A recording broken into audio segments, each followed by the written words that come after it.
Hello, wonderful beings. Welcome back to the TFC Audio Project. On this episode of Health Conversations, I'm speaking with Malcolm Saunders. Malcolm is a fellow Canadian who runs a company called Light Cellar Foods out of Calgary. He's been one of my favorite humans to listen to on Instagram during these weird times, and really excited for our conversation today. Malcolm, thanks for taking the time this morning, and welcome to the show. Hey, right on. Thanks a lot. Thanks for having me on. No worries. So maybe, seeing as this is your first time on the audio project, I'd love to start with you just telling the people a little bit about yourself. What gets you out of bed each morning, what you love, what you're learning at the moment, and then we can go from there. Yeah, absolutely. Well, big theme through my life is food, nutrition, and where I've arrived in life from my own journey. And this is oftentimes what happens is you solve a problem for yourself, and then you turn around and you help others figure it out. I can relate to that a lot.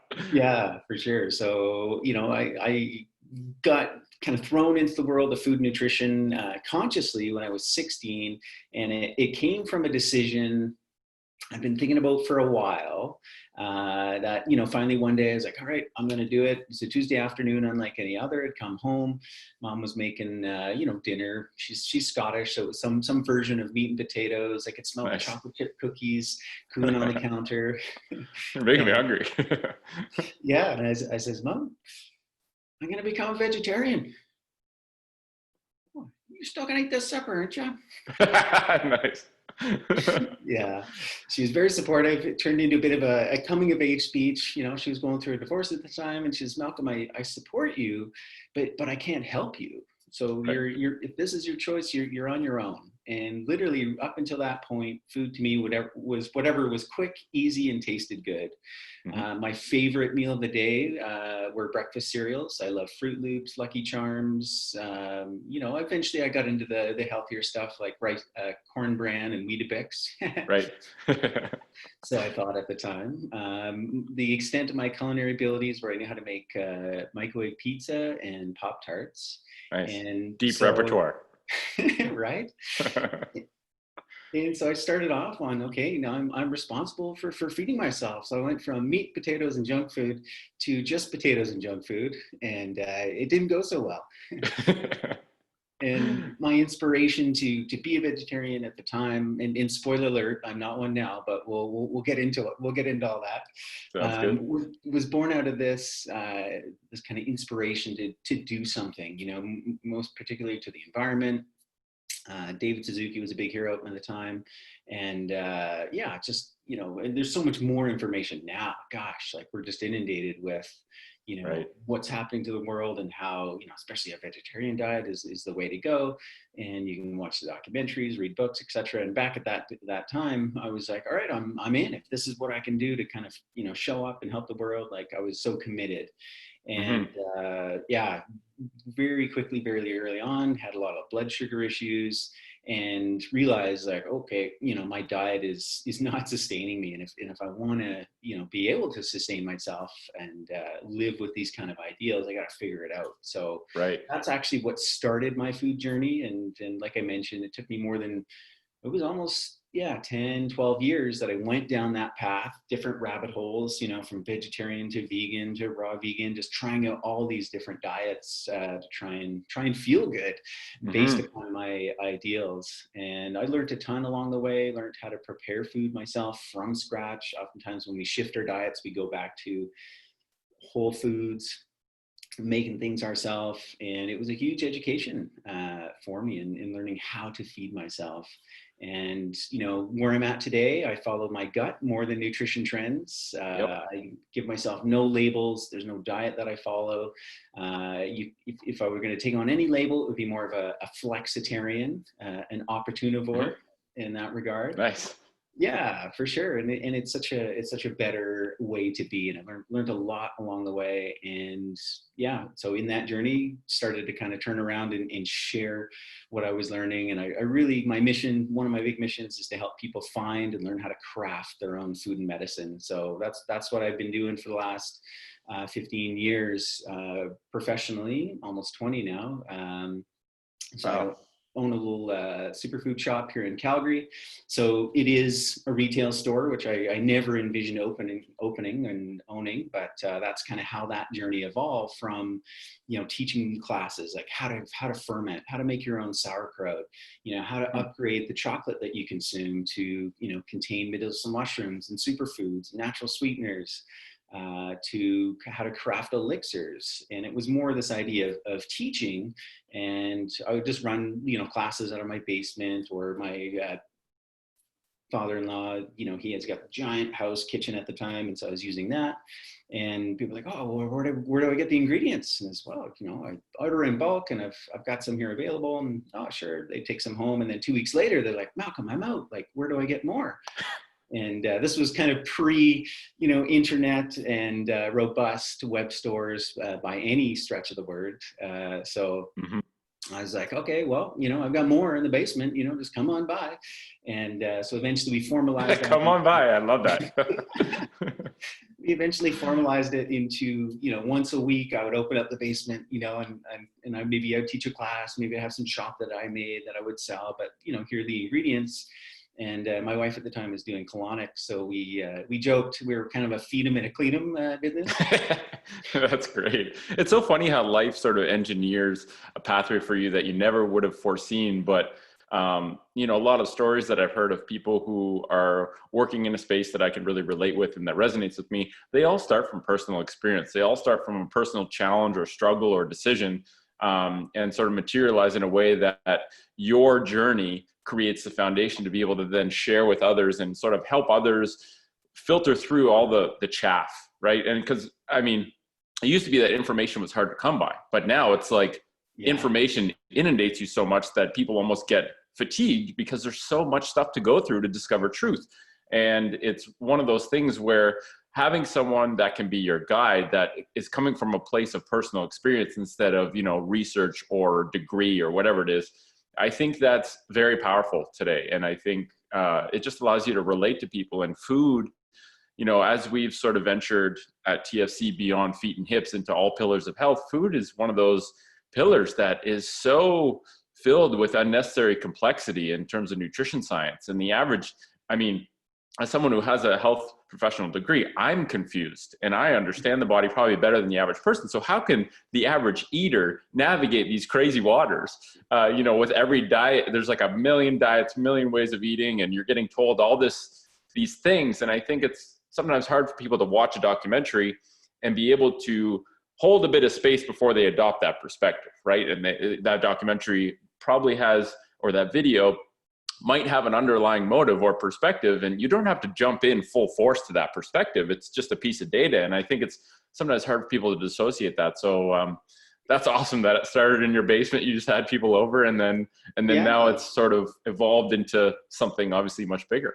Yeah. So at that time, it was getting a little much. It wasn't just the Sunday. It was now, hey, I'm in the neighborhood on a Tuesday, and I became known as the dealer. You got to go to this dude's basement. You run back. You knock twice. So the nutrient dealer.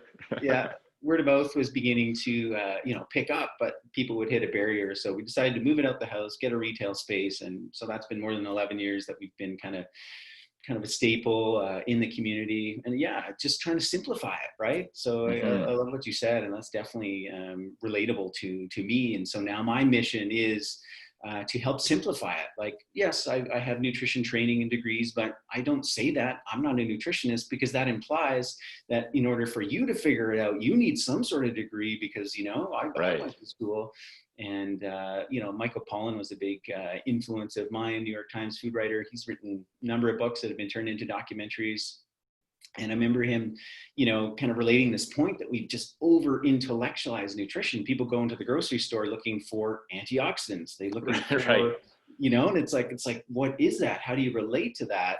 And the kind of the way out for me is it's coming back to our senses, literally, food that looks good, that smells good, that tastes good, that you in all ways, you know, can try and have more of a connection to, whether that's the farmer, or just kind of learning the story about it, and that our body is innately intelligent. There's so much wisdom there that we can rely on our body to navigate through this world and make good choices for us. Now, kind of the precursor to that is, yeah, if you'd taken, you know, Malcolm as a 16-year-old and says, you know, don't worry, just follow your gut, just eat whatever, right? Like, I would have kept on that path, and I did, but the body was speaking to me all the time, right? Like those energy crashes, those kind of like, you know, lightheaded fainting spells, that was the body speaking to me. And fortunately, you know, I was listening. It just took a long time to get there, and it took a long time to get out of my kind of intellectualness of what I thought was right. Yeah, for me, learning about food was actually, I would call it more unlearning, because I had to unlearn. And even like funnily enough, learning about movement involved me unlearning everything I learned in physiotherapy school, in order to truly understand like the simple yet extremely powerful things. And it's just so funny how sometimes to better understand something or get clarity, you have to unlearn more than actually seek more knowledge. And that's what provides the clarity to enable action. And I think a lot of people are just almost, the obstacle is being overwhelmed and not being able to get enough clarity to actually divert your energy towards action, towards actually doing something and changing behaviors, because it's so hard to know what behaviors to change. And yeah, like one thing I loved when I checked out your website, your instructor bio at the Light Cellar Learning Kitchen, was to help people connect more deeply with their food so they can feel really good about eating, creating, and sharing food. And I read that 3 or 4 times, and I was like, that is extremely powerful. And I feel like that is all encompassing of what is needed with food is, you know, sharing instead of teaching or preaching, and getting people to reconnect with food as not just something for fuel, like something that actually has and Michael Pollan talks about this, how we've disconnected from the pleasure aspect of food, where eating nutrient dense, fresh, delicious food should actually have an element of pleasure, should actually have an element of connection with sharing that and preparing it as a community. And we've just sort of taken this overly utilitarian perspective of food, where it's not even food anymore. It's just a combination of weird words. Oh, I need this protein or carb or whatever. It's like, we need to get back to eating food. And that requires us to dissociate from all of the unnecessary complexity of the nutrition science, in all of its merit and well-intention, has given us. Because let's be real, it's a very, like, I feel like nutrition science is where lobotomies were in brain science. Like, it's not the be all and end all. So we need to, it's one piece of the puzzle. But it seems like this happens with so many realms of health. It's like, if you have a 1,000-piece puzzle that you're trying to build in order to actually get a clear picture, one piece of that 1,000-piece puzzle might be a research study or, you know, the science. And it's like, you need to keep in mind the whole picture of the puzzle is what's important, not that one single puzzle piece. That is part of the puzzle, but it is not the be all and end all. And you can get just swallowed by focusing on those individual pieces and the conflicts between them.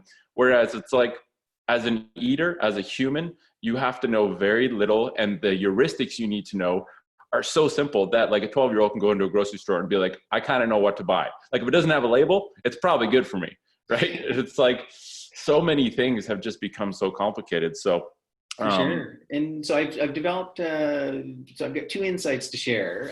One on that idea that, you know, kind of the unlearning, that you end up going into this with, you know, any field, and this kind of technical knowledge. So I want to touch upon that.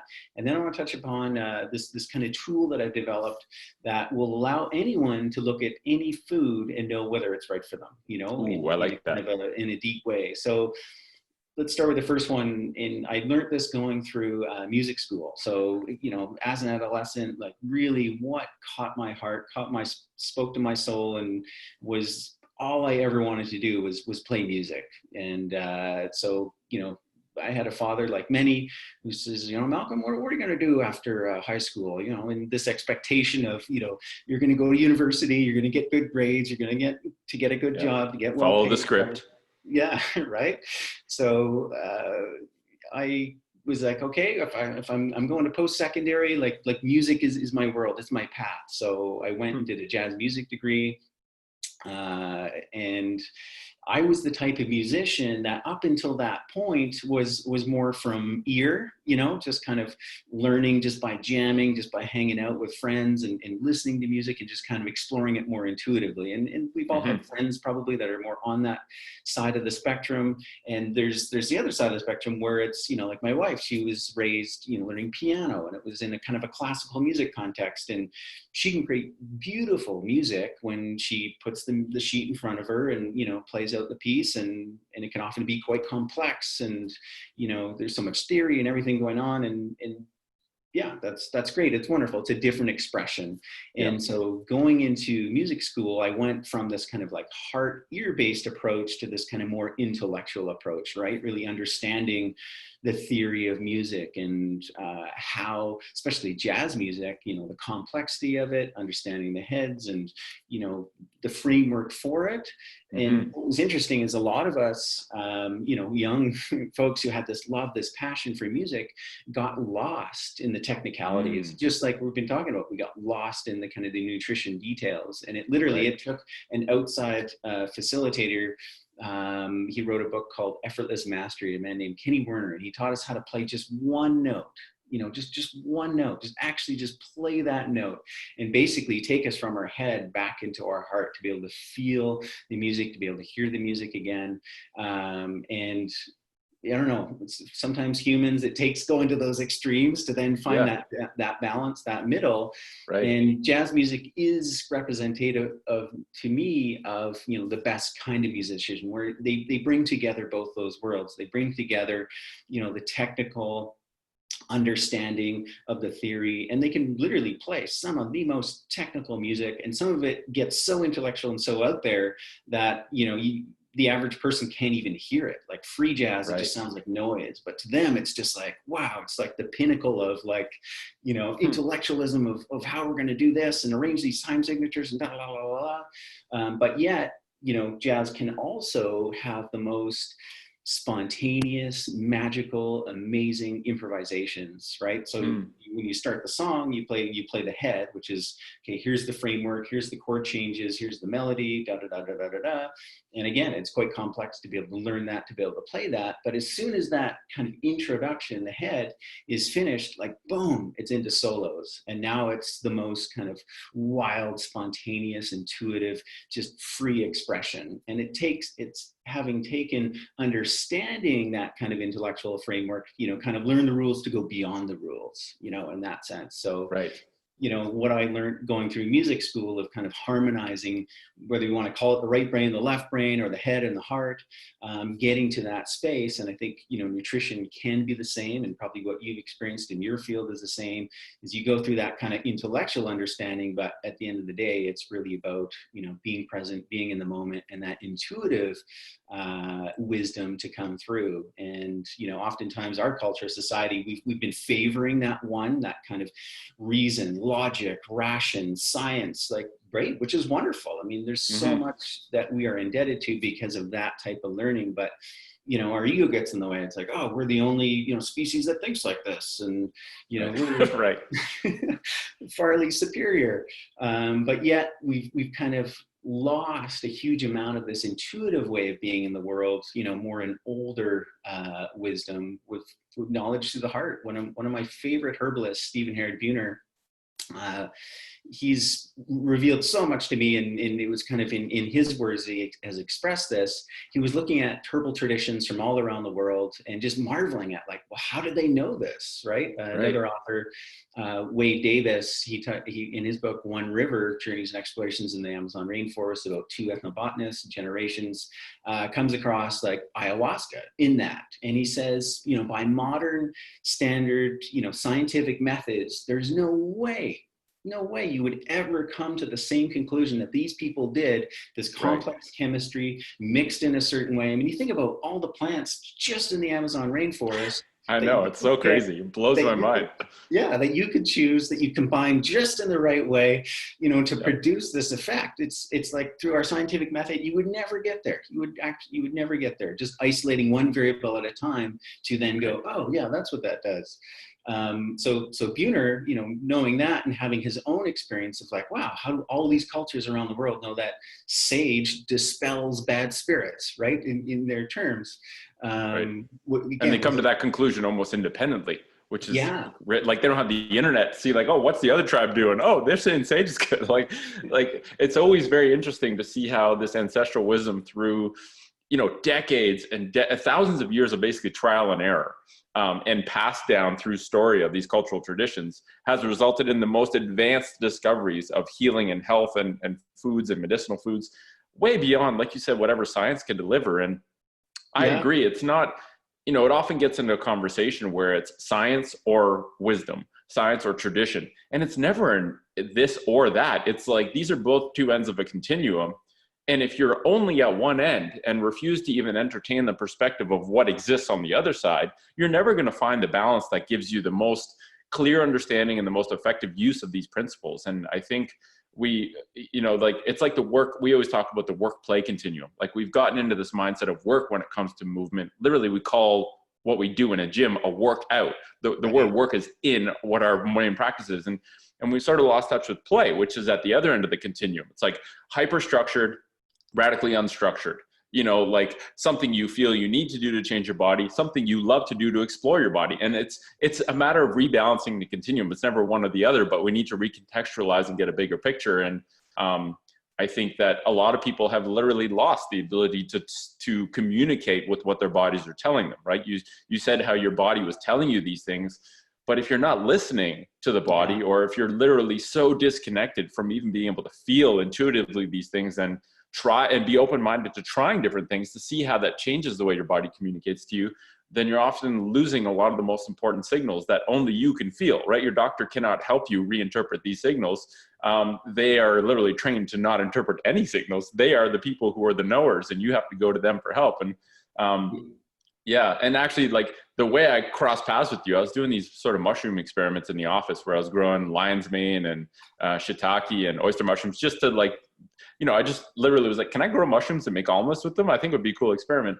And then one of the people in our community said, you got to follow this guy. He's a fellow Canadian. And then that's what got me onto you. And and I agree with the whole intellectual versus intuition continuum. And I think when you were explaining jazz there were so many parallels with health that can come into that, where we over intellectualize things thinking that we are the highest species capable of these things, when in reality we're losing the most important stuff when we go over to just that side. So for sure. So it's developing one's intellect, but it's also using that other faculty of knowing, which is feeling, which is like literally coming to our senses, using our senses of sight, smell, touch. And again, we can do this with food. We do it all the time.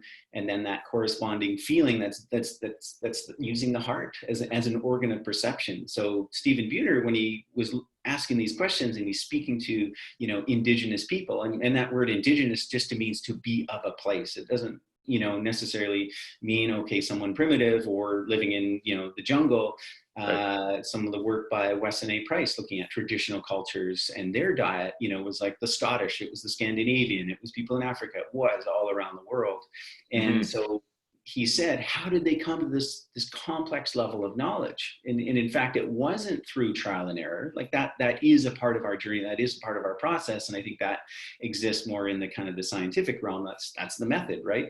And he said that the plants told them that literally there was a communication with the plants. That's how they know. Right? Wow. It actually wasn't through trial and error. It was they received direct knowledge, direct wisdom from the plants, from their bodies. And as you mentioned, right, like our body is speaking to us all the time. We just need to learn the language.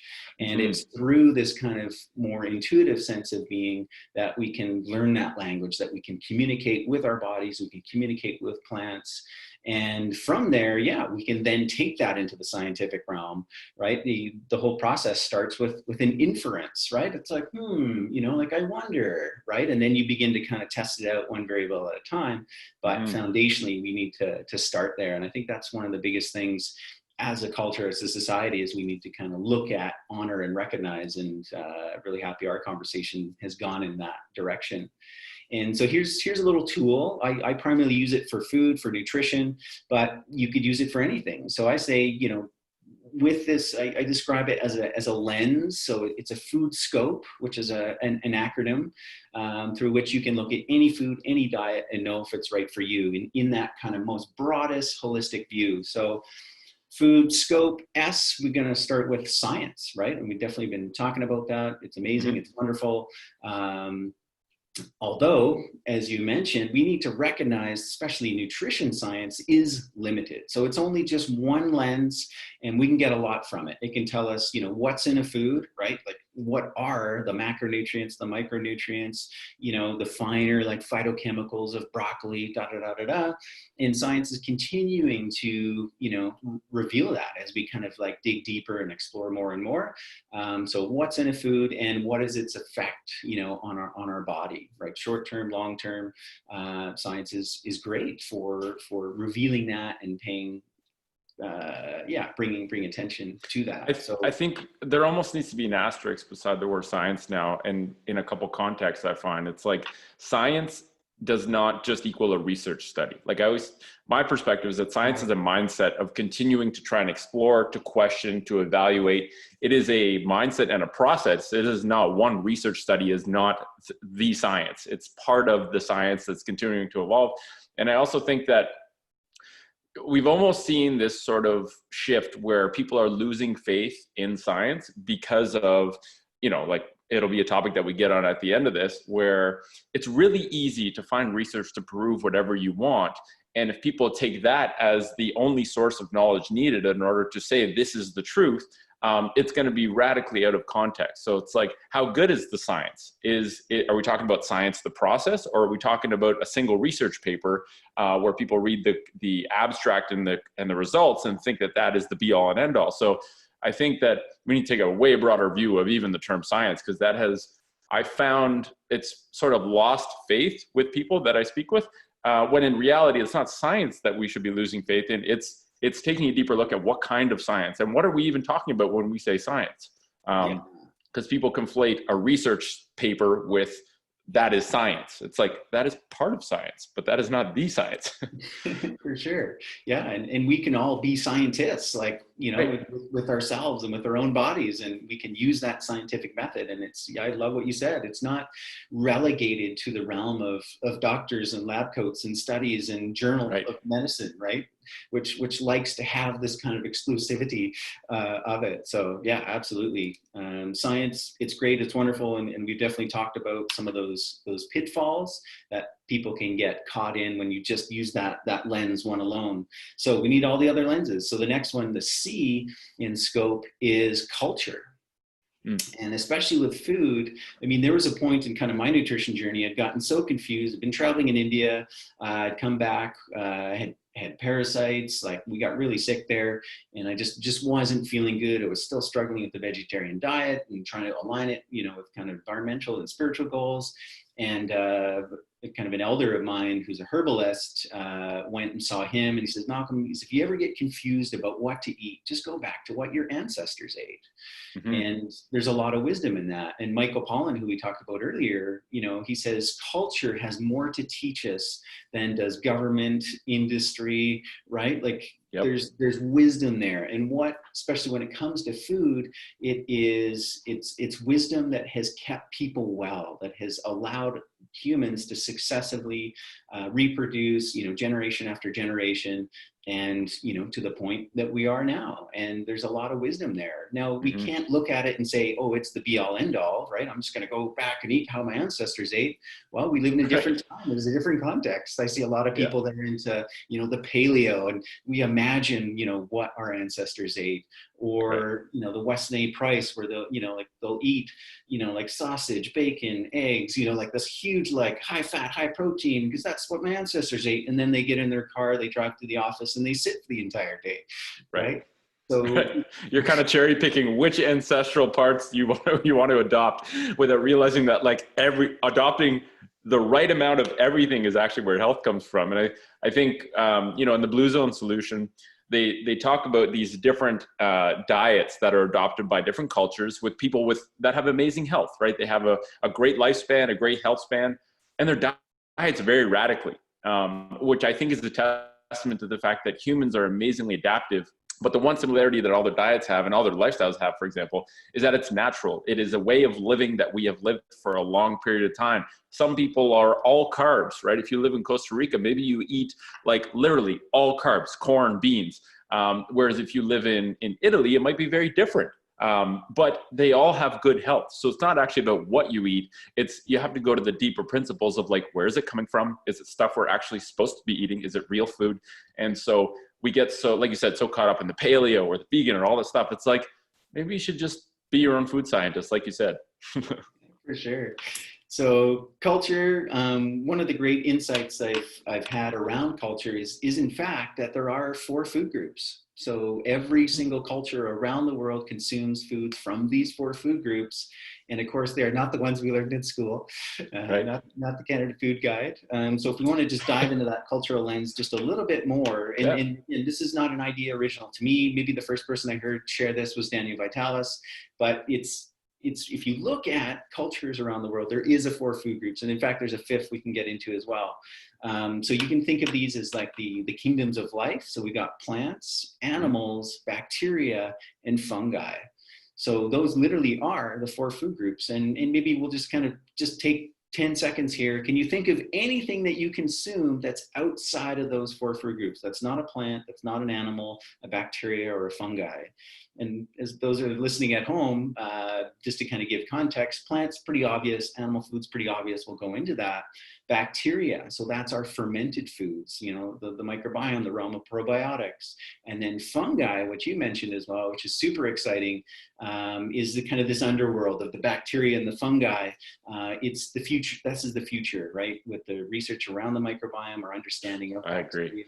It's mind-blowing. Fungi as well, which has been a source for millennia of humans as a source of both food and medicine, right? Otzi the Iceman, I'm sure you've heard of. He's the human specimen that we found that has been the oldest and the most well preserved. He was found up in the Swiss Alps, you know, basically literally like frozen, and we're able to look at everything that he had on him. And he had 3 species of fungi. And this is a guy that's, you know, nomadic. He's traveling, and it was essential that he had those 3 species of fungi to be able to survive. So fungi has been an ally of humans throughout millennia, and just now kind of in the modern age, you know, in our Western culture, we're kind of rediscovering that and how incredible they are. So, and within the kingdom of fungi, we have, that's all the way from single-celled yeast, like Saccharomyces cerevisiae, which is pervasive. Again, Michael Pollan reference, he says, you know, people say that dog is man's best friend, but he says, I disagree. I think it's Saccharomyces cerevisiae.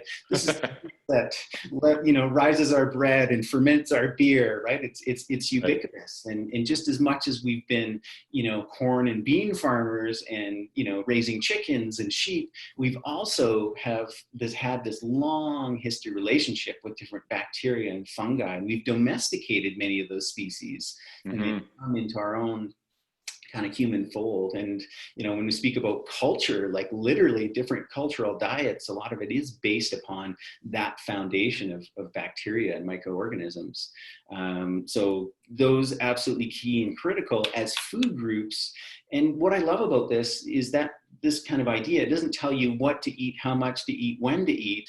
Right. It's a very broad framework that, you know, as a hardcore raw vegan, you know, in those days, if I'd actually objectively looked at that and gone, yeah, you know what, that's right. And this is the human diet. This is the idea of the omnivore, right? And I was big into kind of yoga and spirituality for a long time. And, you know, you're trying to read all these high states of omnipresence and omnipotence, and all of a sudden so the omni fit in there really well. Yeah, omnivore, right? It's the most kind of like, you know, enlightened way to be. Right. Well, I love Joel Fuhrman talks about being a nutritarian.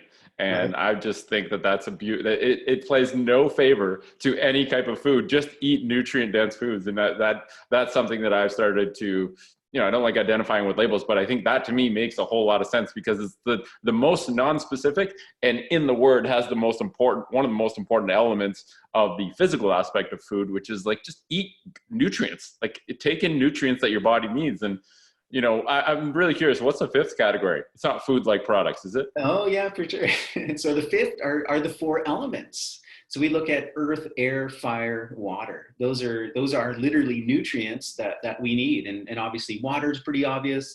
Air is pretty obvious. And again, if we have doubt about the ability of our body to tell us what nutrients are good for us, let's take the example of water. We've all had that experience. I mean, gosh, like I live in Calgary, just the east side of the Rockies. We have some of the best water in the world here. It's absolutely fantastic. And, I've traveled to Florida, I've been to Vegas, I've been to LA, and I've tasted the water there. And it's like, oh my gosh. Yeah, if you can call it water. It's like, if you can call it water, right? So yeah. there's various different types, and then our single most important nutrient, air. And I know air just kind of diminishes what that really is, but, oxygen and that whole experience. I mean, imagine for a moment you're on the beach, it's a beautiful kind of sunset evening, or you're deep in the forest and there's a waterfall, right? Just like instinctively, you just want to breathe that in. You can sense the life force, sense the prana. Now contrast yourself, you're in downtown Toronto, it's rush hour, you're crammed into a subway car with a bunch of other people, and you're not breathing very deep, are you? Right. Yeah, that's a great point. And what you are breathing is probably not the best stuff either. Well, exactly. The body intuitively, instinctively knows, right? Like when you are in that forest environment, you are on the beach, there is that, and that's the most, vital and essential nutrient we have. And your body just wants to take that in, versus the downtown. It becomes more that survival mechanism of like, okay, I'm not going to breathe too deep right now because. Right. It's almost like, you should protect yourself by not taking in a huge amount of whatever you're taking in. And it's like so counter to what humans are supposed to be doing. Yeah. We almost train ourselves to do that, where then, that kind of coupled with the positions the fixed positions we put ourselves in throughout the whole day, that limits our ability to even take a deep breath if we wanted to. It's very interesting. So there you go. Science, culture has the 4 food groups, 4 food categories plus 1. And it's funny because there's a lot of quote unquote food that you find in a local supermarket that doesn't really fit into many of those categories, which is something I don't think people fully understand. It's like when you say just eat real food, it kind of falls on deaf ears sometimes. And when you go deeper into explaining like, okay, well, here's how you actually figure out if it's real food. Real food doesn't mean something you can put in your mouth and consume without dying. It literally means something that actually has nutrients and came from the planet. And I think that's a very foreign definition for a lot of people. Yeah. And the more that we move towards real food, the more that we're able to rely on and trust the language of our body, those natural cues and clues from our food, because, we have so much edible food-like substances, which are not food at all. They're edible, they're food-like, there's some kind of substance that can trick our body into, giving us the wrong clues and cues and signals. And even internally, if our microbiome is off, if we have kind of an imbalance of candida, we'll be craving different things than, a normal healthy microbiome. So the more that we can shift away from, artificial, processed, and I want to be careful of that word processed, because I used to think processing was a dirty word, anything processed. But in fact, as humans, as eaters, that's what we do. That's what we need to do. We need to process food. It's not all about just eating, carrots out of the earth and apples off the tree. Right. So it's like mass processing, or like heavily unnaturally processed, because cooking is a form of processing food. Totally. Right? Like cutting is a form of processing food. But I think it's very different than the like industrial level processing, where literally it's going through like a science experiment machine to have something come out on the other side, like Go-Gurt. It's like, what a liquid that comes in. I love Michael Pollan's thing where he's like, is that toothpaste? Is that food? What is that? Like, who knows what that is? Show that to like 3 generations ago, and they're like, I don't know what this is, but I am not eating it. Yeah. So I think you nailed it. Like, I think the biggest wrong turn we took as our own culture and society was the industrialization of our food supply. Industrialization, there's been some fantastic, amazing innovations that have come out of that. But, again, it's that pendulum swing. It's like we went way too far industrializing our food supply. making choices and influencing our system for reasons other than health, right? It was, okay, we want efficiency, we want speed, we want shelf life, we want all these factors other than actually health. And that's where we're left at. So the more we can come back to, quote unquote, natural foods, we can, retune our body to speak to us, using those cues and clues from the natural foods. And that's why I keep saying, it's literally coming back to your senses, like where your body can see it, it can smell it, it can taste it, real good, whole, natural food. And that's that intuitive part getting re-engaged again. Yeah, I think this whole element of recalibration I found so true. Like something like my taste buds for sugar has changed drastically once I started to eat less refined sugar and more fresh things like fruits. Like literally, strawberry is the most vibrant tasting thing I've ever had when it's fresh, and it like still shocks me. Like, this is better than candy. Why didn't I tune into this earlier? For sure. Yeah. Okay, cool. So of the food scope, we got science, we got culture. The next would be O, which is other people's opinions or experiences. And you mentioned this right off the top as we were talking about this, is it is helpful in this day and age to have someone share their knowledge, their wisdom, their experience, their journey. And, we are social creatures, we're social beings, we learn from others. And of course, that has been co-opted, right? Like, as a young kid, I loved all those breakfast cereals because that's what Wayne Gretzky eats, right? He's on the box. Right. Yeah. But there's powerful learning in there. And I always love to share the story of Victoria Petenko, who her family came from, communist Soviet Union over to America. There's 4 of them. And, from a system that was kind of breaking down, falling apart, and, the food access and choices were extremely limited to America, land of the free and abundance, and everything is so scientific. You go into the grocery store, and like you were saying, it's like you look on the side of the box and it tells you exactly what nutrients are in there.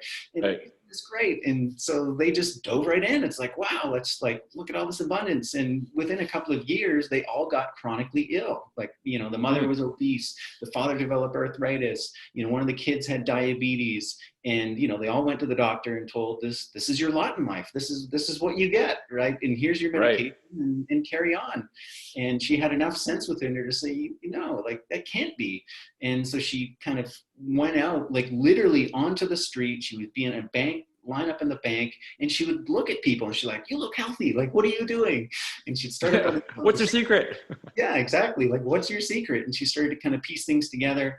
And wow. Like using others' experiences. One of the things that I love is we talk about water. One of the best, most amazing experiences, like you said, like a fresh strawberry, nothing compares. Well, spring water, water right fresh out of the ground, filtered by the earth, like, it's unbelievable. You've never experienced water like that until you do. Well, I can relate to that because I bought this Santivia filter that alkalizes and remineralizes, does all this stuff to water. And until I took a sip of that, I actually didn't know what good water tasted like. Like I think I had a really good understanding of an array of chemicals that water can taste like. And I was like, I don't know which one's legit.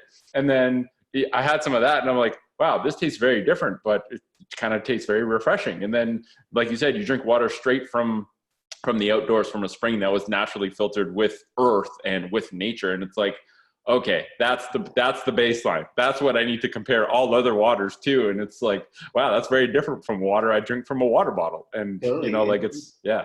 So that's my approach to nutrition now is set the bar really high that, like you just naturally want to go there, right? Like when the first time I tasted, like fresh, made from scratch, like handmade, homemade chocolate, I no longer thought about candy bars ever again, right? It was no longer a struggle. It was, no, I can't have those, can't eat those. It's like, well, because that's what I want. I know what the experience can be.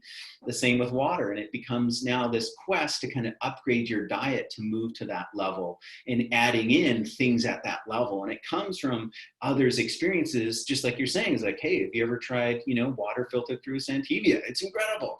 Oh yeah, Yeah. like I never would have had the balls to drink wild water. I mean, that's just Right. such a fear and a phobia in our culture, or society. Like wild water, like, are you sure? Is this safe?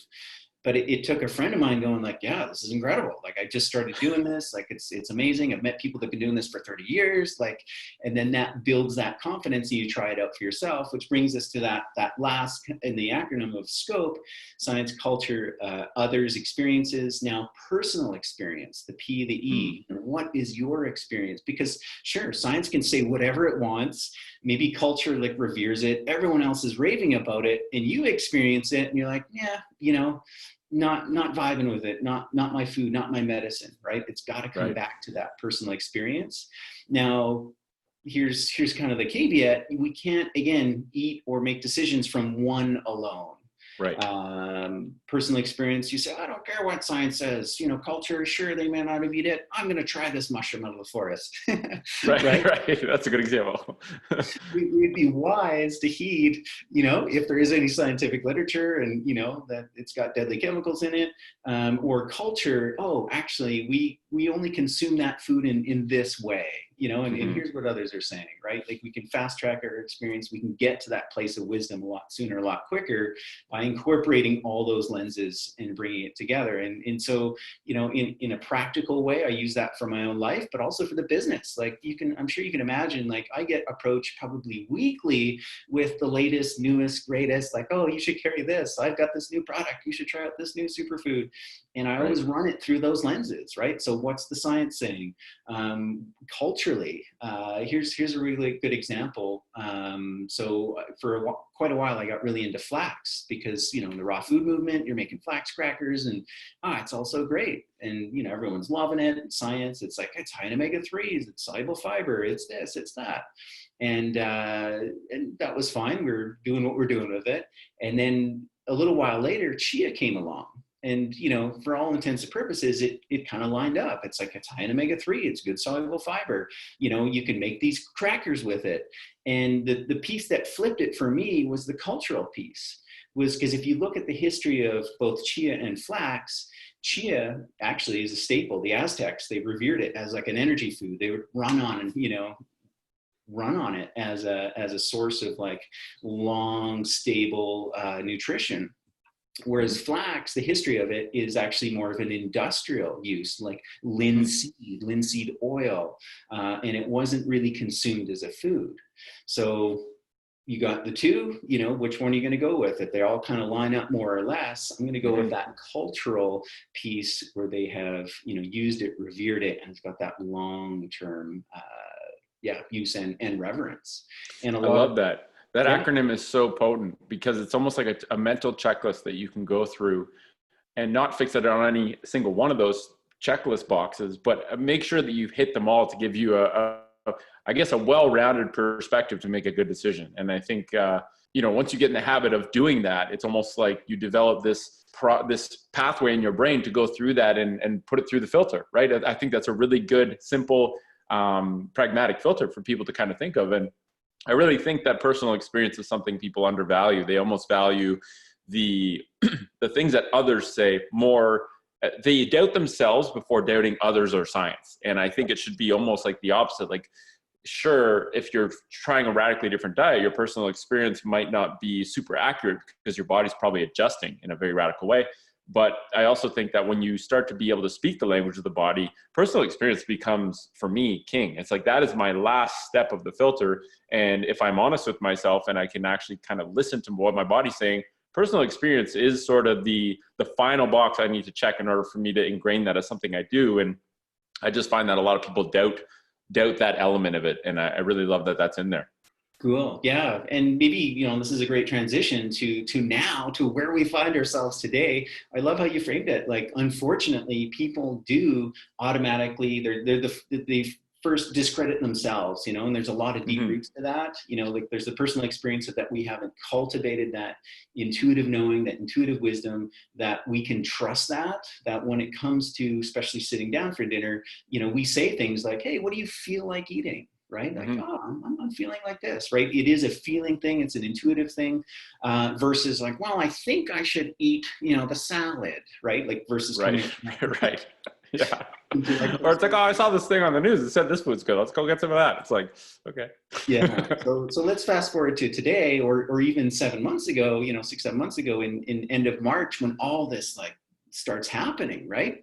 And those of us that have been allowed, like that have developed our own intuition, that have more of a connection with our heart and with our health and our journey and our path, like immediately warning bells going like something's not Yeah. quite right about this, and in those early days, like I would just ask questions, I would share articles, and people would just like attack me, right? Just online, the whole kind of Facebook, social Right. media, just like, oh, you're a granny killer. You kind of, I would bring up like, oh, look, isn't it interesting that Sweden is choosing a different path?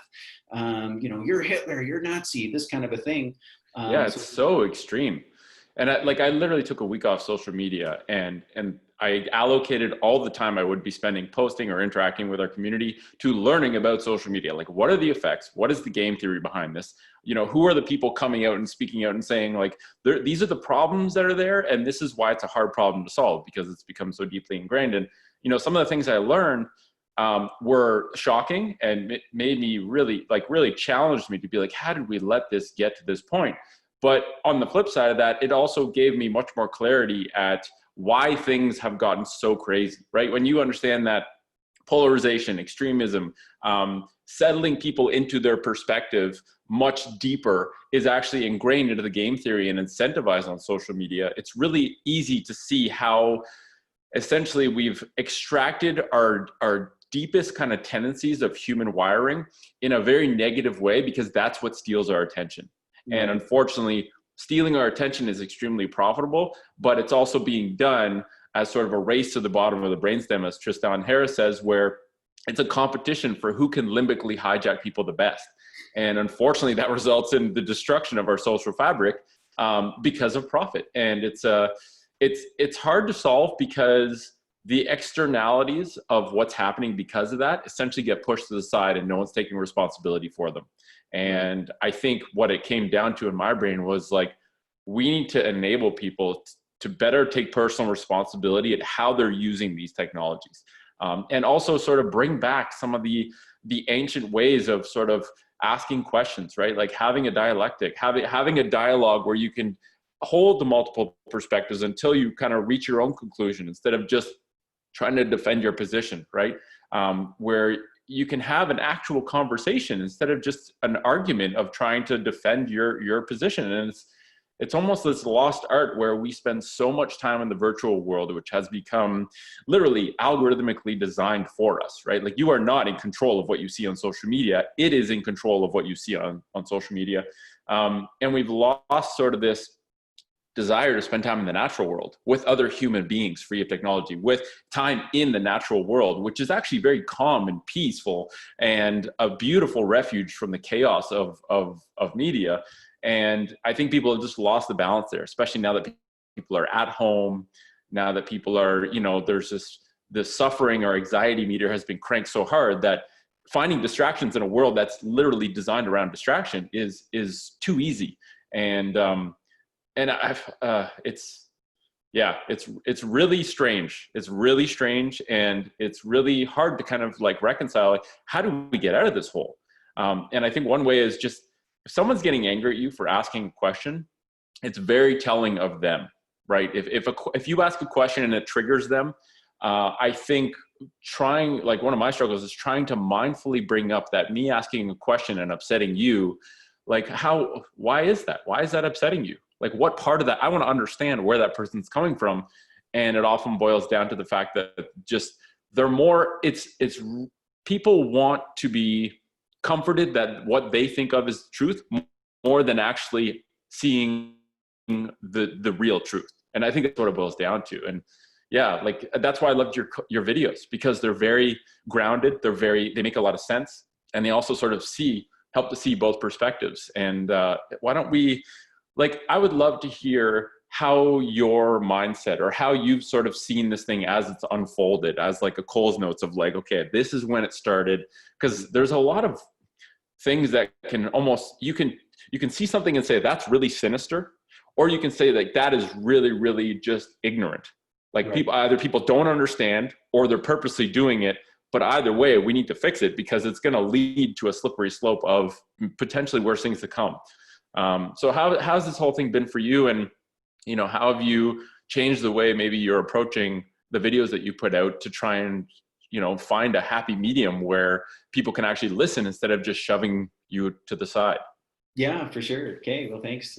Great transition. And I think, a couple of points you just mentioned that really kind of resonate and have been an anchor for me, which is finding that middle path, right? Knowing that there's people on all sides of the spectrum, all the way from kind of, this is a plandemic, right? There's this kind of evil, malevolent intent, and it's all going down to, this is a total pandemic. And just trying to navigate in those waters and be able to have those conversations, trying to find a little bit more of that middle ground. Right. Because I think, it's probably a bit of both, to be honest. I agree.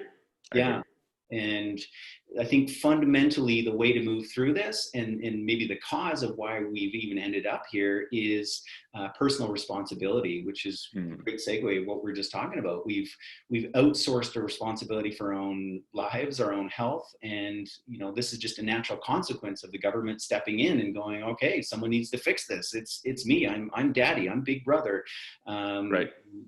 We have a responsibility of having abdicated that self-responsibility. I know that as a business owner, everybody wants freedom, everybody wants kind of that idea, but we're not willing to have the responsibility of what comes with that. We live in a culture where we'd much rather blame, especially if life doesn't go the way that we wanted it to, that we wished it would have. Right. Didn't see the signs along the way that we have the power, we can change, we need to take responsibility. And you end up, even if something kind of sidelines you, and like maybe you did have a lot of responsibility in your life and you're moving it the way that you wanted, and then just something happens, we don't take responsibility. It's easier to blame something. America's the worst for suing, right? Like someone else is responsible. Well, right. This is the result that we get is we give away our power, and the government starts making these decisions for us. And those of us, I think that's partly what's been so frustrating, those of us that can kind of see through this, that have our own, internal sense of how to navigate through this world, are going, this is not right. This is not the direction. This is not how you would deal with this.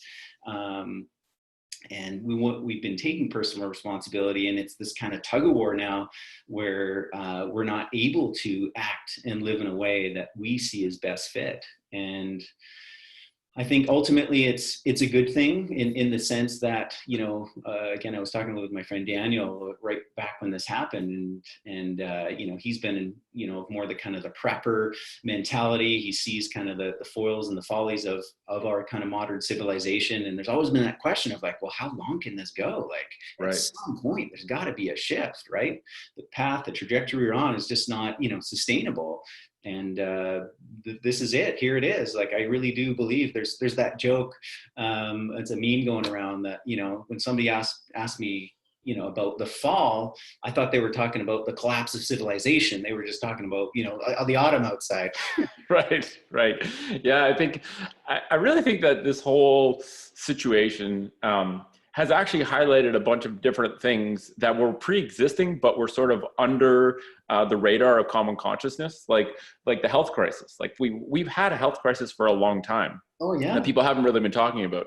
And we just never really had a reason to talk about it, and then this thing just shone a spotlight on it, where the focus is, it's just a misdirected focus, I think. Like, we should be talking about how to be healthy, and all we're talking about is things like masks or things like vaccines. It's like the conversation seems to have taken just a wrong turn, where this could be something that actually opens our eyes and forces us, not forces us, but like really gives a strong nudge for us to pay attention to our health, to pay attention to our body's ability to naturally defend itself. And the fact that biodiversity is actually what we require for health, not trying to get rid of anything and everything and being in this constant battle with nature, with our habitat, with our environment, with each other. And it's so strange, and it's such a I really feel it's such a missed opportunity, because the government simply isn't taking the perspective of trying to help people take personal responsibility, right? Like you said, it's like once you give away that responsibility, it can sometimes be really hard to take that back. Totally. because the people who have taken that responsibility essentially start on a path, which is like a freight train with so much momentum, that's really hard to stop. And I really think that this whole evil pandemic thing, I think there's very little of that. There's always bad players in the game. There always is, but there's so few and far between. And if you are of that camp and you love learning about that side of things, your entire environment on social media, which most people spend way more time in the virtual environment than the natural one, will seem like there's evil people everywhere trying to pull strings. And it's really easy to just basically give up and be like, well, there's no hope. They have all the power.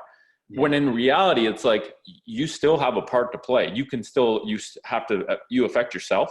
You affect the people you surround yourself with. You affect your local community. And I think I love how in one of your videos, you said, if we all said no to this, it would be over tomorrow. And I can't help but that always goes through my head sometimes when I see things that are just so sad. I'm like, oh, if only we all said no, we value our freedom. And it's also this false dichotomy where it's like, okay, you can either choose your freedom or your health. And it's such a bullshit dichotomy. Like, let's talk about how did that come about? And what are, like, so many things are being told to us, like, oh, it's just a mask, wear a mask for others. Like, there's so much psychological manipulation going on that are basically preying on our better nature as humans, but are actually creating this sense of disaster, essentially, where it's like we're manipulating people to do things that are essentially forfeiting their freedom in a well-intentioned way from the individual perspective, but are actually, I feel like, are leading us to forfeiting more and more of our freedoms. Yeah, no, I hear you. It's a total mess, and it's just been this cascade of, one overreaction over another. And one of the big tipping points was like, the NBA is like shutting down its season. And then I remember that, just like hearing that on the news, and then it was the next thing, and the next thing. And then all of a sudden, like, we're into these lockdowns, and yeah, it's crazy. It's wild times, and it is hard to navigate. And I've been describing it, I guess internally, I haven't really kind of vocalized it too much out, that it's really a virus of the mind in the sense of exactly what you talked about. If someone's like deeply caught in this kind of pandemic kind of world, right, then you just start spinning in this cycle of like, this is what's going on, and that drives that narrative. Just the same as like, oh my gosh, there's this deadly virus like out to get me, lurching on every single corner and surface and coming on everyone's mind. Whereas the reality is actually, far from the truth of both those polarities. And yeah, if we all just, I know there's tons of memes, and it kind of goes along with what I said in terms of like, if we just said no, this would stop. If we just like turned off the media, if we just stopped, all this literally would just fall away. And I think that's one of our challenges. That's one of the lessons that's being called to us. Like you say, we're spending so much time absorbed in other people's ideas and opinions, and like the media, social media, and not enough time in our own hearts, our own bodies, our own worlds, that we're just getting kind of dragged around through all this. Right. Yeah. And like, even the really big problems that are hard for me to stomach are all of these like opposing viewpoints. Like, there's so many conflicting viewpoints that make no sense when taken together. Like, I remember when so I started a physio practice, which I'm not an owner anymore, but he's a good friend of mine. And I remember when they literally shut his clinic down. So it's a physiotherapy clinic. People go there when their body's hurt, and they shut him down. And yet the Liquor Control Board of Ontario, which is the organization that sells alcohol to the public, owned by the government, was open. So when they say, yeah, we're going to close non-essential businesses, since when did a physio medical clinic become less essential than buying alcohol? Like, that is such a blatant sort of like, I just couldn't reconcile that. I was like, who do I talk to about this? Who do I even ask a question about this? What is the logic being used? And it's more of a concern that there is no logic being used, which is very alarming, because it's like, how the hell are we going to find our way if the person doesn't even know what target they're aiming at and are making completely random decisions? And that was a really hard one to stomach. And then there's so many other ones that come out. It's like, if the type of mask doesn't matter, then is it really about the mask, or is it just about telling you to do something and making sure that you do it? And that's, I remember a friend of mine told me that the Chinese would use this tactic for interrogating spies, where they would actually start to get them to agree with little things. They would find points where the person would agree with, and they had essentially a cascade of agreement where the person ended up divulging information because they were essentially saying yes to things and agreeing with things, and then by the end, you're agreeing to something that you would never have agreed with initially. Right. And that really made me think of a parallel to now, where it's like, oh, it's just this. It's not that much of an inconvenience. But where does that lead us? Like, where do we end up with that mindset? And it's sort of a little bit worrying. Yeah, totally. And, like just a mask, there's a lot of people that have the potentially very legitimate fear of, okay, well, it's just a mask now, it'll be just a vaccine coming up, it'll be just a microchip, or, wherever that path is going to lead.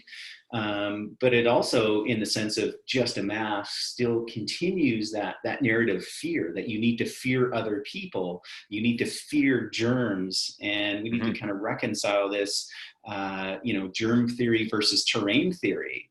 And there's lots on both sides of the camp. And again, I think there's that wisdom is to be found in the middle. It's like, yes, there are certain germs and pathogens and viruses that we need to be aware of. But ultimately, if we have that foundation of the terrain, I like to give the analogy, it's the swamp breeds the mosquitoes don't create the swamp, right? So what's your internal environment? Do you have, a healthy, robust immune system that can withstand, many of these different bacteria and viruses that, in fact, within a healthy microbiome are symbiotic, in that sense. Right. And I love listening to Zach Bush talk, because he just takes such a macro view of things. And he talks about the virome, and he talks about a virus as a software update given to all of us based on an area of the world where humans were severely stressed and needed to essentially have an adaptive piece of genetic material to allow us to adapt to the new environment that we have essentially created by putting all these toxins in the environment, whether it's the air or the land or the water. And when he talks about it, he's like, why would we stop a beneficial software update? Like, we're literally fighting against something that exists to help us. And like, that's not a popular perspective. When you say that, you lose people. And, this, like you said before, if you're in that wheel spinning into that perspective, that, this is the way you frame things. The more times you go through that cycle, the more deeply ingrained you become, the more personally invested you become in that perspective, such that any other perspective is not even, the cognitive dissonance of even entertaining a different perspective is so high and is so difficult, right? Because I think that's part of it, is like, it's work to ask questions. It's work to take responsibility. It is very, very easy, comfortable, and convenient to blame, shame, complain, and I think it's, and especially now, I mean, you and I, here we are in this moment of like, what is going on with society? Like, how crazy, how complex, how utterly hopeless one can feel. It's so easy just to go, okay, I got to listen to the government. They'll sort it out, Right. Like that's the easy position to take. But it's going to take, multiple levels. I think, everything that we've talked about so far this morning in terms of, personal health responsibility, like, that is the foundation. And the more that we can, and it's why for me, through Light Cellar, like, since March hit, like, actually, in fact, I've come more into my own purpose of being than any other time, right? Literally help people find and learn how to craft their own food and medicine, like coming to that, back to that state of sovereignty and health and well-being. Hugely, that's got to be foundational. And we also need to work at this kind of power structure on a macro level, working with governments. Like, so many of us have taken advantage of our freedom and how things operate and how society functions. You just kind of ignore it. You take your freedom for granted. You take all these systems for granted. And I wasn't participating, and I don't believe it is the best system ever. I'm not a big advocate of democracy and, I'm going to vote this way or that way. I think that is also a system that needs completely changed and overhauled. Democracy is great if say it's you, me, and a couple of buddies, and we're like, where do we want to go for dinner? Well, let's all take a vote, right? Like Right. that works. Yes. But this idea of that I can vote for a representative who's going to speak for me and, 10 million other people, like that's obviously not working, but it's the system we have. So, I have been writing letters to, the city council, to the provincial level, the federal level, the school, like all we need to, influence those people as much as possible as well, to kind of change it from the bottom up, as well as our own, personal selves. And where do you think, because I try and think sometimes, it's like, okay, you're right, democracy as a concept, when it works well, is very romantic. And I think it's probably better than a lot of the alternatives. But where is the system breaking down, right? And like, one thing I'm seeing is the complete lack of accountability or transparency from the decision makers being able to inform the people whose lives are being affected by decisions made, right? Like how different would it be if before a thought experiment, before a mask mandate came out, you literally saw a video of a group of people making decisions, doing like circling and having literally disagreements and bringing different perspectives to the table, and then reaching the final agreement with all these factors taken into account that this is the best way to protect people. That is a very different situation than like in Ottawa overnight, they said masks are mandatory everywhere. It is not, there's no option. And as soon as I heard that, I instantly thought of a conversation that I had with a friend of mine at some point. She was doing a PhD in research, and she was talking to me at length about the ethics review board process that she had to go through to approve a study that involved humans, and how it was the most rigorous thing she had ever been through and the most frustrating experience because of how much you have to prove that this is a safe thing to do. You need so much, and you need radical informed consent. You need the ability to remove yourself from the study at any time with no questions asked. And I was like, you have to get an ethical review board to approve a very plain Jane, fairly honest study that literally you'd have to literally search very hard to find out how that could be dangerous. We just subscribed the entire population of our province into a research experiment involving humans, where we have zero data to show that, no one's ever talked about the negatives of masks. And this is a big problem for me because it shows that it's probably not even something being considered, let alone the fact that we don't even have a control group to see if this experiment is harming people. It's very concerning how we throw all of these things that we put in place after Nazi Germany did experiments on humans. We put these cat trains in place to make sure that was never abused. And then we just throw it out the window and make everyone do something without any understanding of the effects, good or bad. And it's just like, what? Who okayed that? Who signed off on that? No, for sure. Which is when you can easily slip into these kind of conspiracy ideas, right? Right. Because it is being forced top down. There is no democracy. There's no discussion. There's no Right.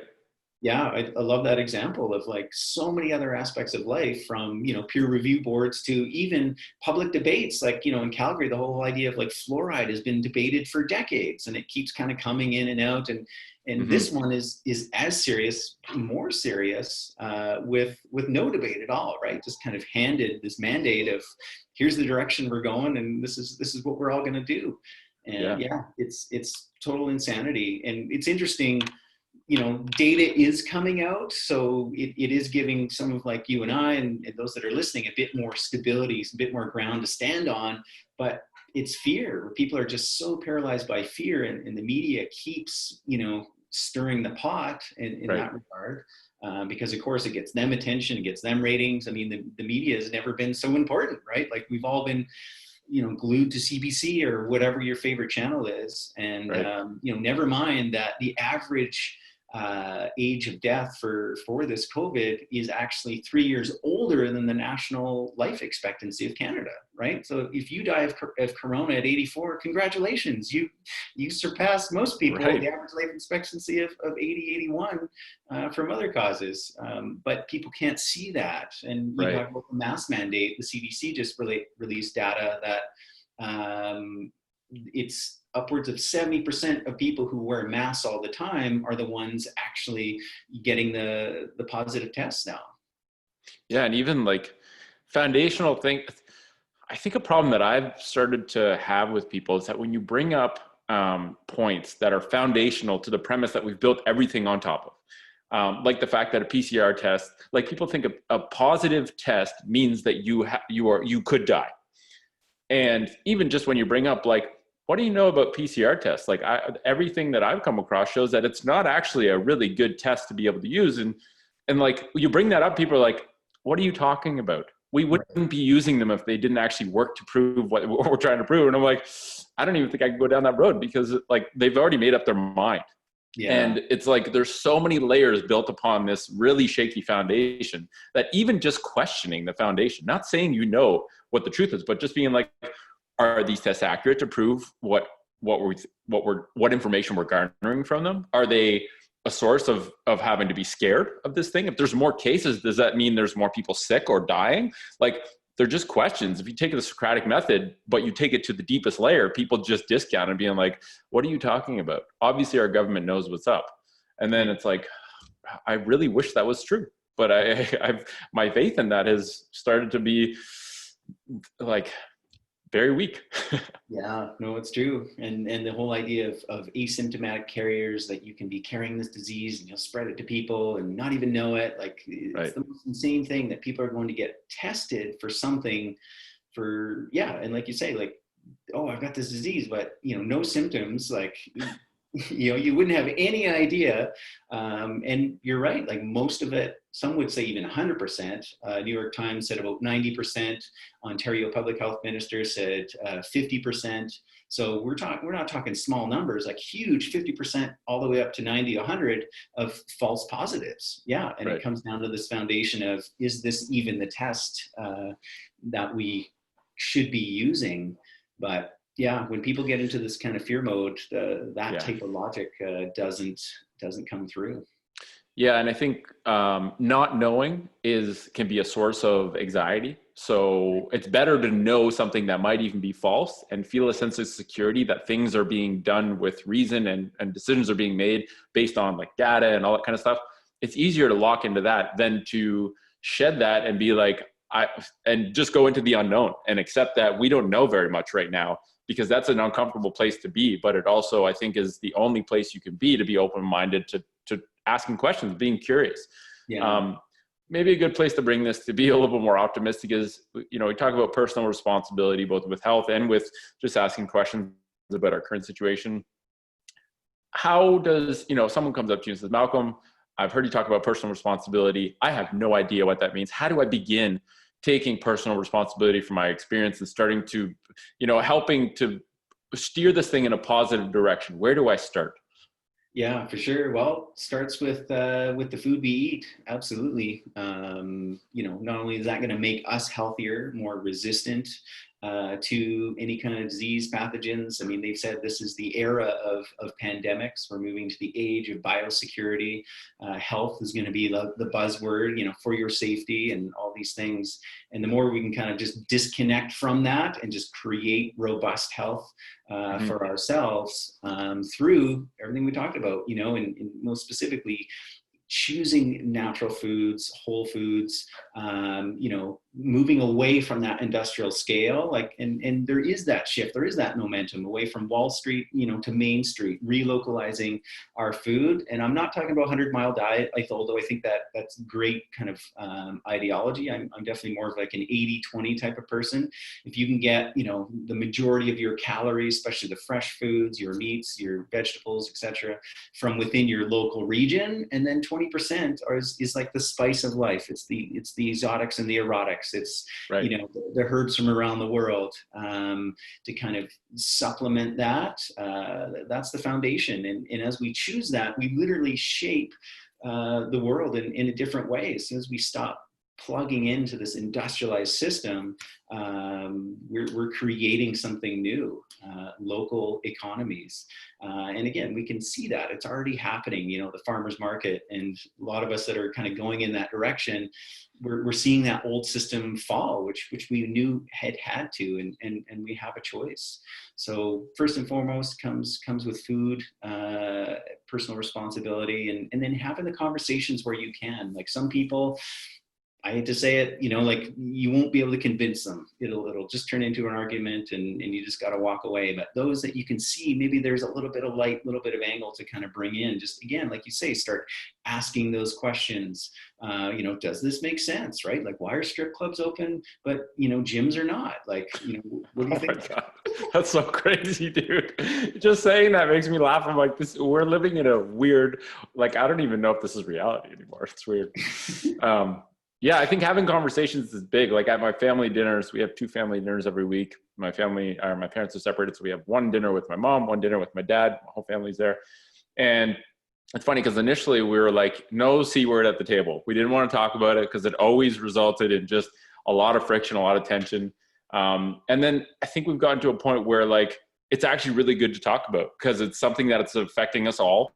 Yeah. And it's a good exercise to be able to have conversations where we can kind of listen to understand, not just listen to reply. And it's been really good because we're all sort of giving our different perspectives and where we're getting them from. And, you know, one thing that I found is that, you know, doing some media distancing, right? The one distancing I think people should do more of is from the media, whether that's social media or mainstream media. It actually creates a bit of space to make sense of whatever data I've already got.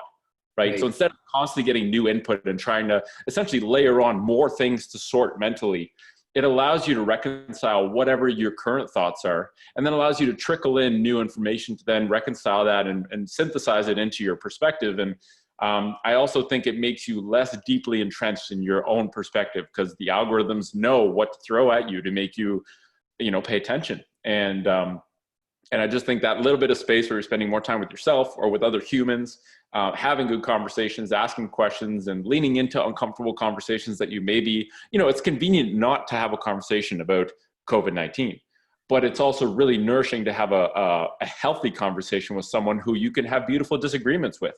And instead of saying, well, no, that's not the truth, this is the truth, be like, where'd you get that info from? Because maybe I should be looking at that. You know, like, I think just taking this perspective of being able to hold multiple versions of reality before you make a decision, which one is the truth. And also just being really flexible, right? Being flexible that changing your mind is okay.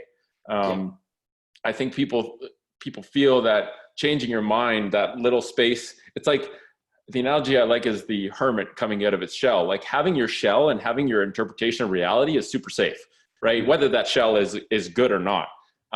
Having to kind of walk to different shells and experiment with what those perspectives are like leaves you vulnerable in the space in between to being like, I don't know what's going on right now. This is really scary. But I've started to try and lean into that and feel good in that middle space because it means that I'm actually on my way to discover different things. And I think if we just all take the perspective that we all need to be nice to each other, we're all doing our best, and we should also all be asking questions to challenge each other to like figure out what is the truth, right? Like sense making only happens collectively. We cannot do it alone in the environment of information overload. And I think people like yourself and some other people that I follow that are really just leading by example. And you know, like I love how you sometimes start a video with a question, this or this. How is this affecting you? And I'm just like, shit, that's a really good question. And I'll kind of sit with it for a bit. And it's very helpful to have those almost STEM questions provided for you, because I don't think most people are even have the sort of repertoire to be able to ask themselves that. So I think that's where media can be really helpful. And people just have to curate their inputs better. Because either you're curating them or they're being curated for you, probably not in a good direction. Yeah, totally. Yeah, no, it's good. And so that brings up 2 more points I'd like to emphasize. You've talked about essentially building community, and, you know, building community starting at the family level. You know, how important is that, right? And also with people that might have different or opposing views. I think that's very healthy. Oftentimes, like you say, that hermit shell, that crab, we tend to want to just hang with other hermit shells and crabs, right? Like, yep. You don't want to have those difficult conversations.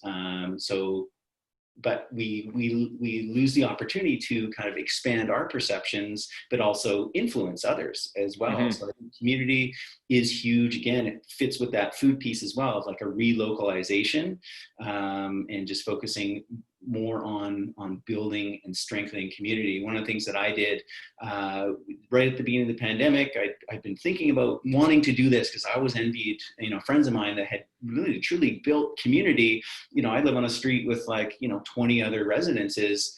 And going into it, I've been here almost 5 years and I barely know the people, right? And I was like, okay, as we go through this is one aspect I want to change about my life. I want to meet the neighbors. I want to actually truly build community, and not just community within my little health food bubble, which I've done a great job of.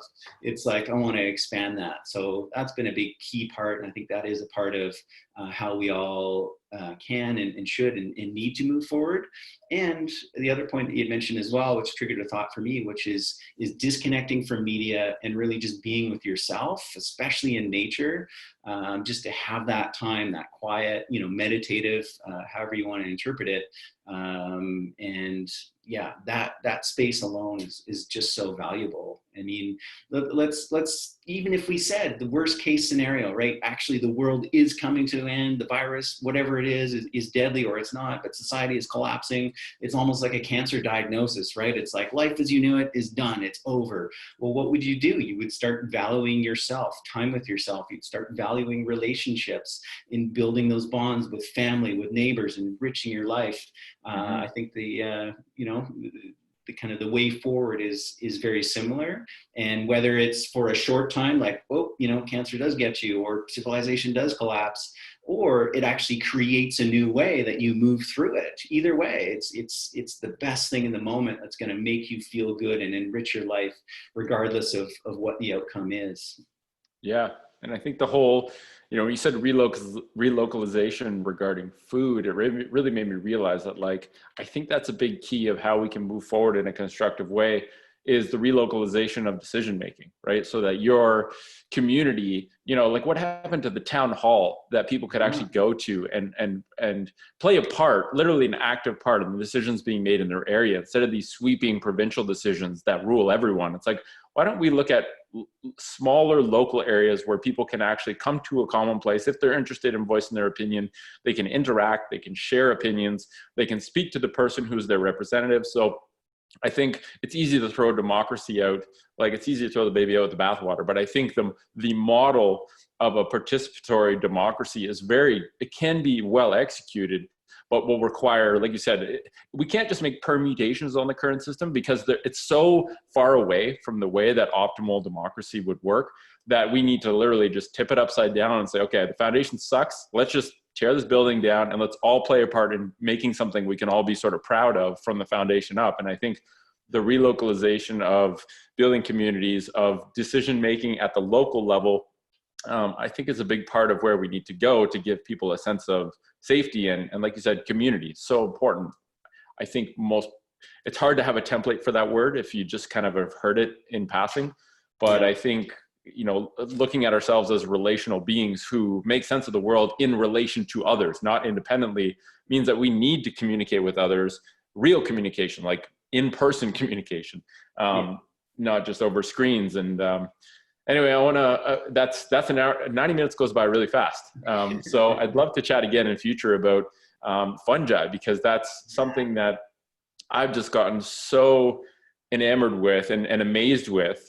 We have this little piece of land about 45 minutes out of Ottawa, and I literally go there for 6 hours every Saturday and walk around and chop wood. And it's the most fulfilling thing that I do these days, and I look forward to it every week. But just going through, and typically I would have just walked through the forest, and then I started trying to take a really sharp focus lens to observing the ground. And I was like, oh my God, there's mushrooms everywhere. What are these mushrooms? What can I do with them? What kind? And so I bought this field guide that's like a Bible of mushrooms, and I just found it so interesting. So I'd love to hear maybe in future on a different episode, how you got into that and what you found, and the ways that you've started to use fungi as a way for healing, but also just as a food source. And I'm really excited for that. So in sort of some closing questions, I've started to like to ask people this question, because I think there's so many different perspectives. But when someone says health, what is your concise definition of health? Because I think it's so personalized for a lot of people, reflecting their lived experience. And I think you have a very unique one. So when someone says, Malcolm, what does health mean to you? What do you say? Yeah, for sure. So that's a great question. I think it is, it's health, on all levels, personally, your physical health, but also internally. And it's socially, it's, so family relationships, community, all that. Yeah, so it's a lining up of many different factors. And when it comes to your own physical health, maintaining it in a way that you're able to, engage and express yourself through life, that the inspirations and the fancies that your spirit has, that your body is physically able to kind of take you there and carry that with you, and you're able to execute it, in this physical reality. That's kind of the ultimate that we want to achieve and maintain. And I think the body is self-healing, self-repairing, self-regenerating, and health is just about aligning with it, learning the language, the communication of the body, tuning into our senses, and making decisions, like we talked about, through that kind of food scope, considering the science, looking at culture, others' opinions, but ultimately that personal experience. So that's, I feel, what it is and how we get there. Nice. That's a great definition. I love that. So just in closing, if there's any closing words, or maybe even just let people know where to find out more about you, because you are The Malcolmist on, I love that name, The Malcolmist on social media. For anyone listening, I highly recommend you check out some of Malcolm's videos. They're all very, very relevant, even if you go back like a month. And I think it's cool I watched a bunch of them this morning to see kind of the progression of your way of thinking. And I love a lot of the thought-provoking videos that you do, just asking questions. And, the struggle with, the way I look at it, TFC is a company that exists to give people back responsibility for their health. And, it's really cool to have a platform that reaches people globally, but it's really hard to have discussions about things like the Corona situation and just having discussions about it, because it's so, the situation here is going to be radically different than everywhere else. And people, I think, myself included, forget that it is completely different based on where you are locally. And so you can oftentimes stir the pot, and maybe in a bad way, to say something that affects you locally that other people in different areas will see as being like, that is not the truth. And it's like, well, it's different depending where you are. But yeah, so The Malcolmist on Instagram. Where else can people find you if they want to learn more? At Light Cellar is where really kind of the food and nutrition conversations are happening. So that's through Instagram, Facebook, YouTube, etc. Also lightcellar.ca. So we're based out of Calgary. If anybody's in the Calgary area, come on by. I'd love to connect in person, but online works too. We have lots of courses as well. If you want to learn how to get into elixir crafting, or making your own chocolate, or fermenting your own food, all that is also available online. So lightcellar.ca, and as you said, The Malcolmist on Instagram. And yeah, it's been a joy, a pleasure, an honor to connect this morning and share and have this conversation. So thanks for the opportunity. No worries, Malcolm. Thanks for your time. For everyone listening, we hope you enjoyed that, and we'll catch you next week.